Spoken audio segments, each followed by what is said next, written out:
la verdadera oración. Cuando yo escuché este tema, me abrió el entendimiento. ¿Cómo es que el verdadero Hijo de Dios tiene que orar? Y te lo digo porque lo viví. Tengo amigos pastores que nos reuníamos con ellos y le nombrábamos que hacíamos guerra espiritual, la batalla espiritual. Y estábamos 3 días, día y noche orando, esperando que Dios nos hablara. Empezaba uno 4 horas, después que terminaba, estaba el otro 3 horas, día y noche orando, para escuchar la voz de Dios. Y creo que cuando yo escuché la voz de Dios, que Jesús es el Cristo, no necesité orar tanto. Porque en ese tiempo, cuando orábamos tanto, yo nunca escuché la voz de Dios. Nunca supe qué dirección tenía que tomar. Mis mensajes seguían siendo motivacionales. Mis predicaciones eran tratar de acomodar en la iglesia lo ético y lo moral. Aquí yo sé que no pasa, pero cuántas veces, a veces hay personas en la iglesia que nos causan problemas y empezamos a predicar sobre aquellos que desobedecen, sobre aquellos que no ayudan en la iglesia. Y ese era el mensaje. Cada necesidad terrenal que yo veía en la iglesia, esos eran mis mensajes y los puntos de oración en la iglesia. No había comprendido que por mucho que orara, si yo no había creído que Jesús era el Cristo, mi oración era vana. Y no estoy diciendo que no es bueno orar, no malentiendas. La Biblia dice que oremos sin cesar, pero que oremos correctamente. Amén. Entonces, vamos al punto 1. La oración, bueno, no tiene punto la mía, no tiene número, perdón.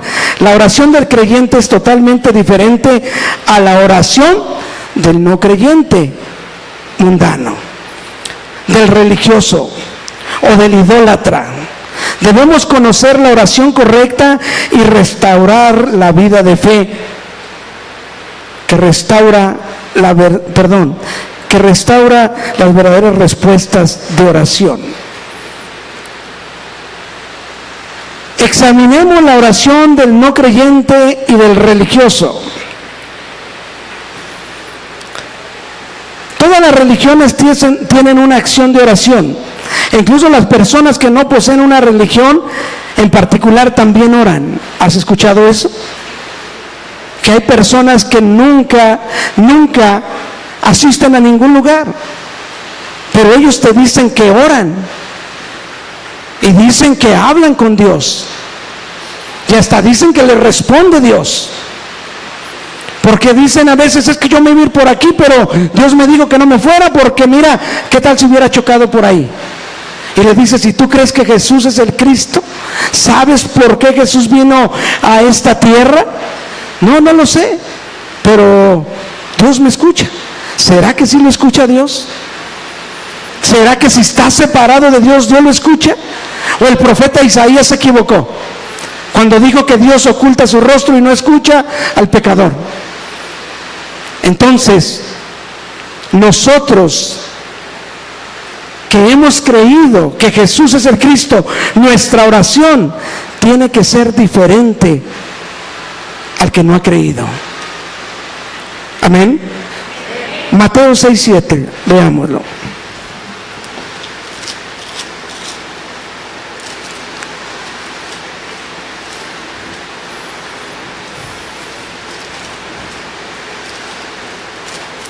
¿Lo tienes? Mateo capítulo 6, verso 7. Dice la palabra del Señor, está hablando Jesús, y dice: orando no uses vanas repeticiones como los gentiles, que piensan que por su palabrería serán oídos. Jesús está diciendo claramente que en la oración no debemos de usar vanas palabrerías. que no es adecuado estar orando de esa manera. ¿Por qué? Porque él hace un comparativo de decir, al fin de cuentas, ustedes como mis discípulos están orando como los que no me conocen. ¿Y por qué está diciendo eso? Porque sabemos que Jesús había confrontado a los fariseos. Y los fariseos se jactaban de tanto conocimiento. Oramos toda la semana, ayunamos hasta 3 veces a la semana y hacemos buenas obras. Pero ni por tanta oración se les había revelado que Jesús era el Cristo. Hoy en día las iglesias están igual. Están orando y están pidiendo muchas cosas. Pero la oración del creyente, del verdadero Hijo de Dios, del que ha creído que Jesús es el Cristo, ¿cómo está la oración? Hoy en día vemos al católico y su oración es enfocada: dame un auto, dame una casa, cúrame, sáname, obra en mi matrimonio, obra con mis hijos. Y nosotros decimos, es que ellos no conocen que Jesús es el Cristo. Pero luego vemos a los testigos de Jehová que están orando de la misma manera. Y nosotros que tuvimos la oportunidad de estar en Corea, escuchamos que los budistas oran de la misma manera. Nosotros nos llevaron a un templo budista y está lleno como de globos de papel china. Y en cada globo de esos cuelga una tira o una tira de papel donde está escrita cada petición de cada persona. Y cuando yo le dije a un hermano de Corea, ¿qué son todas esas cosas? Y él me dijo, mira, esta dice que por favor le dé dinero. Mira, esta dice que por favor sane a su hija. Y esta dice que por favor trabaje en su familia el Señor. Pero vemos que la iglesia tradicional está orando igual. Todos ellos están orando igual. Pero lo más triste, los cristianos están orando igual. Las iglesias que dicen que han sido salvadas, aquellos que dicen que se han encontrado con Jesús como el Cristo, están orando de la misma manera. ¿Y por qué están orando de la misma manera? Porque realmente no han creído que Jesús consumó todo en la cruz del Calvario. Y no es que porque ahorita tú llegues a tu casa ya te van a aparecer 100,000 pesos. No, es que Jesús consumó todo en la cruz. Jesús resolvió todo eso en la cruz del Calvario. Y cuando tú oras correctamente, Dios te da el discernimiento que el problema económico, o el problema familiar, o el problema de los hijos, ese ya no es un problema. Ya no es un problema. Había un problema más severo: estar separado de Dios. Pero entonces la oración del creyente es que si nosotros realmente hemos creído que Jesús es el Cristo y que en esa cruz solucionó mi problema pasado, el presente y el futuro, el problema ya no es problema. Yo tenía un problema severo, que no me había encontrado con Jesús como el Cristo, y mis pecados pasados seguían causando presión en mi vida. Pero cuando creo de esa manera, Él solucionó el pasado, me perdonó.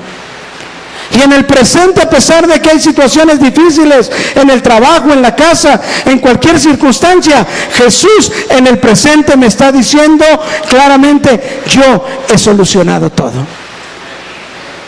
Y en el futuro ha solucionado todo. Él dijo: morada tengo para con el Padre, si no, no te lo dijera.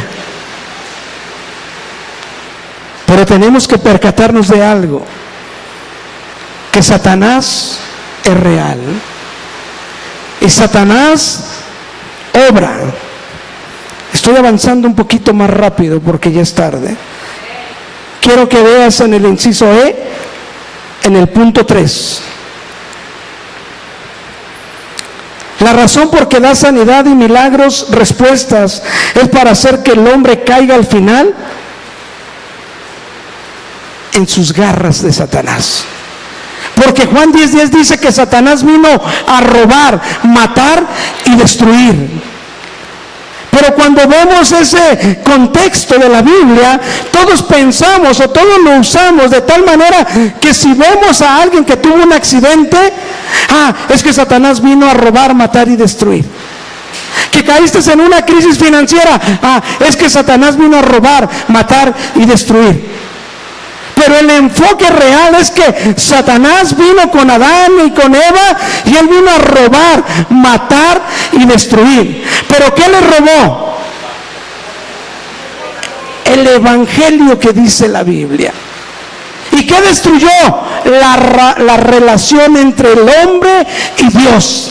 Y al final, ciertamente murieron. ¿Sí estamos entendiendo? Satanás, llevando a cabo eso, todo lo demás es como un juego para él. Es como un juego para él. Porque el propósito de él es eso: robar, matar y destruir. Y no se conmoverá de nadie, porque a eso vino. Amén. En el 4, por eso Satanás es llamado aquel que engaña a todo el mundo, el padre de mentira. Se disfraza de ángel de luz y engaña a las personas mostrándoles prodigios y portentos. Quiere decir que Satanás también hace ¿qué? Milagros. También hace milagros. Y nosotros a veces no predicamos en la iglesia de eso, que Satanás también hace milagros. Segunda de Corintios 4:4 dice que él ha puesto un entenebrecimiento para que no nos resplandezca la luz del evangelio de Cristo. Y yo te voy a decir cómo obra Satanás. Si yo oro a este celular por 30 días que me sane un cáncer, ¿crees que lo haga? No, sí lo va a hacer. Porque Satanás también escucha mi oración. Satanás también tiene poder para sanarme de un cáncer. Y Satanás me sana con tal que no me resplandezca el evangelio de Jesús el Cristo. Dame un aplauso al Señor si le crees.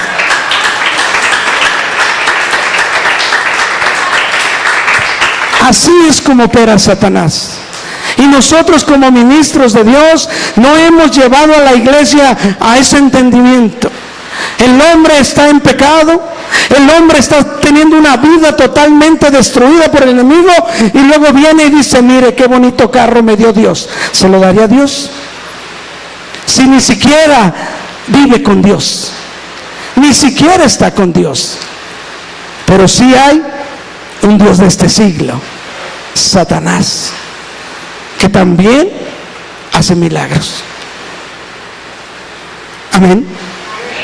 No se duerman, veo que ya están cansados. Amén. Vamos al inciso F. El objetivo final de la oración del no creyente y del religioso es siempre yo. Yo quiero. A mí dame. A mí sáname. O sea, la oración está enfocada claramente en yo. Por eso necesitamos percatarnos. Muchas veces lo dijo Mu, y es real. Muchos adoran la Santa Muerte y para mí está horrible. Y le oran a la Santa Muerte. Pero verdaderamente no oran por lo hermosa que está, sino por lo que obtienen de ella. Y se vuelven religiosos. Se vuelven religiosos. Y a veces nosotros como cristianos, bueno, es que son religiosos. Sí, antes éramos religiosos. Le pedíamos a cierto santo que nos hiciera el milagro. Pero hoy en día la iglesia está igual. Llegan a Jesús y llegan buscando el milagro.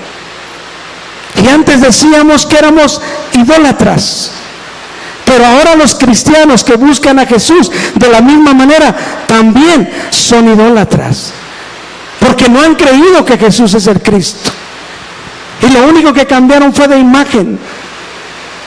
Ahora tienen a Jesús, pero siguen siendo idólatras. Entonces por eso necesitamos realmente ver que la oración del cristiano tiene que ser diferente a la del religioso. Punto 2. Jesús terminó todos los problemas a través de la cruz y la resurrección. El creer esta verdad es el contenido preciso de la fe, de creer en Jesús como el Cristo. Todos los problemas ya terminaron, por lo que los verdaderos cristianos ya no están en una vida, ya no están en una vida atados al problema, sino que viven una vida que viven por Cristo. Y eso es impresionante. Cuando el Hijo de Dios ha sido liberado, vive una vida para el Señor de Jesucristo. Segunda de Corintios 5:15, Pablo es claro cuando da ese texto bíblico. Pero ¿cuántos de nosotros estamos viviendo una vida como Pablo la está dando a los corintios? Y les está diciendo, Jesús por todos murió, por todos. Para los que viven, ya no vivan para sí, sino para el que murió y resucitó de entre los muertos. Entonces, cuando nosotros nos percatamos de eso, vemos realmente que la oración de nosotros es diferente. Y nuestra oración, como dice en el punto C, nuestra oración es una sola, para que se cumpla la evangelización mundial. Si nosotros sabemos que Cristo resolvió todo en la cruz del Calvario, ya no tenemos por qué estar orando de una manera incorrecta. Cuando tu hijo tal vez tiene 8 años y tú le prometes que le vas a traer una bicicleta, el día que cumplas años te traeré una bicicleta, y faltan 3 meses, y todos los días tu hijo te va a decir, ya casi llega la bicicleta, ya casi llega la bicicleta, todos los días. Pero el día que cumple años y le das la bicicleta, te dejará de decir que si ya va a venir la bicicleta. Cuando Jesús prometió que vendría a solucionar el problema, y cuando el Cristo cumplió con el mandato de Dios en esa cruz del Calvario, quiere decir que ahí consumó todo. Y que entonces cuando Él consumó todo, ya no tenemos más por qué pedir por lo que necesitamos. Ya no tenemos más por qué pedir. Entonces ahora nuestra oración debe de ser diferente. La oración de Pablo era, Señor, abre puertas. Señor, muéstranos la tierra fértil. Señor, necesitamos terminar con la evangelización mundial. Ya no debe de haber otra oración. Por eso Pablo lo entendía y él decía, si vivo, vivo para Cristo. Si muero, muero para Cristo. Y cuando él va a los Filipenses dice, nada me puede apartar de esta verdad. En todo y por todo he sido enseñado, para vivir con el estómago vacío, al igual lleno, para vivir en abundancia como para vivir en escasez. Pero todo eso lo he podido superar en Cristo que me fortalece. Entonces no hay nada que te pueda impedir hacer la evangelización mundial. Dáselo fuerte si lo crees.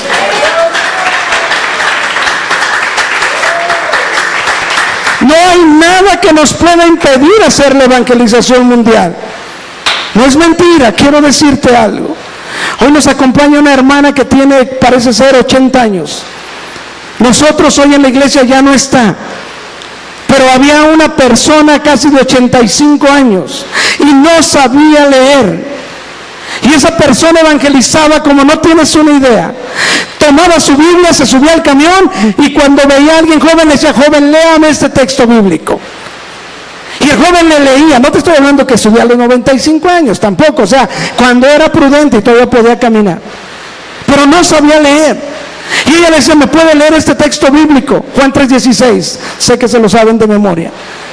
Ese era su favorito, decía.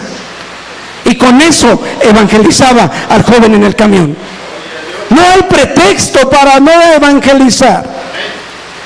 Y la oración del verdadero Hijo de Dios, del creyente, tiene que ser diferente a todas las demás. Porque para nosotros Jesús terminó con todo en esa cruz del Calvario. Porque si alguien no ha entendido que por Él murió, para que Él ya no viva para sí, sino para Jesús que resucitó de entre los muertos, entonces esa persona va a seguir atada a sus conflictos. No puedo ir a evangelizar porque tengo que trabajar. No puedo evangelizar porque tengo que lavar. No puedo evangelizar porque tengo que planchar. Y entonces, ¿dónde quedó el evangelizar? Entonces, ¿cómo queremos ver el regreso del Señor si no lo hacemos? Por eso necesitamos la oración correcta, la oración que nos guíe a los dignos, la oración que nos muestre dónde se abrió la puerta. Pastor Cetina, yo creo que oró por mí, porque yo vine aquí y Dios me vio como un digno. Y cuando Dios me dio el mensaje a mí, yo oré por la Ciudad de México, y aquí están 4 personas que vienen de la Ciudad de México. Entonces mi oración ya no es para mí, sino para terminar con la evangelización mundial en nuestros días y ver el regreso de nuestro Señor Jesucristo.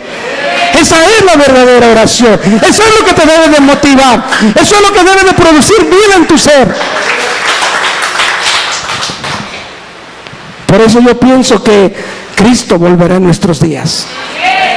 Si tú pierdes esa fe, perdiste todo. Si Pablo hubiera perdido esa fe, si Juan hubiera perdido esa fe, si Pedro hubiera perdido esa fe, ellos hubieran caído y no hubieran terminado la carrera. Yo me imagino a Pablo: Señor, estoy a punto de ser crucificado, pero he guardado la fe, he terminado la carrera. Eso es lo que nosotros tenemos que activar, esa fe. Aunque estés a punto, como decía Pablo, estoy a punto de ser crucificado, pero he guardado la fe, he terminado la carrera. Amén. Gloria a Dios. Pasemos a la lección 18.